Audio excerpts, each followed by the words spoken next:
На сцене театра оперы и балета имени Мусы Джалили звучат ритмы джаза, босса-нова, капельного пения, рок-н-ролла, ча-ча-ча, диско, фанка и миксы из всего этого с обильными приправами симфо-джазового звучания и ритм-секции. Это то, к чему уже привыкаешь при упоминании этого словосочетания «Узгереш-Жиле», когда о ветре перемен заявил и президент Рустам Минниханов, призвавший татарское песенное наследие сделать доступным и интернациональным. Время не должно застаиваться. Было это в 2015 году.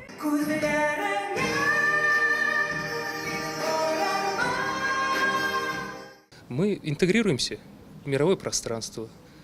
Татарская молодежь слушает не только татарскую музыку, она слушает мировую музыку, мировые хиты, мировых звезд. Поэтому, если не сейчас начинать интегрироваться, стараться формировать такую же музыку, такое же звучание, то боюсь, что мы отстанем очень надолго. Поэтому искренне считаю, что фестиваль возник ровно в тот момент, когда он был нужен.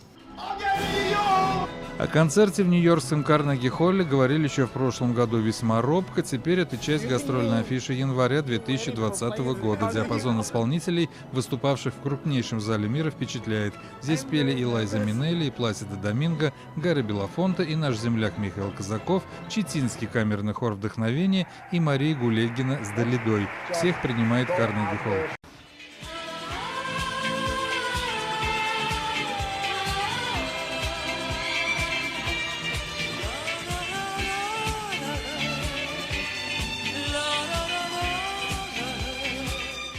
Интегрировать в это пространство и быть современными, эта задача всегда стояла в искусстве.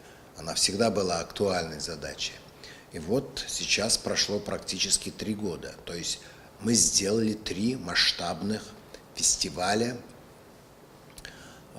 Мы показали более 100 произведений песенного творчества.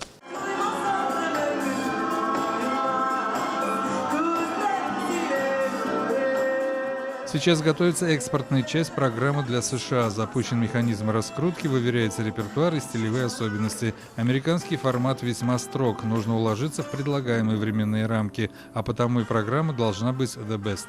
И, конечно, для этого площадка Карнеги-холл практически это площадка номер 1 по престижу, по своей истории. Кстати, действительно, мы знаем, что открывал эту площадку Петр Ильич Чайковский. И масштабные имена всегда звучали на этой сцене. Участие иностранных артистов не предполагается. В Карнеги-холл будет звучать татарский язык и ритмы, одинаково узнаваемые на любой точке земного шара. Мы размышляли, кто бы мог представить и нашу программу. И наши организаторы, которые проводят, попросили, чтобы это была фигура, естественно, татарка, медийная такая фигура.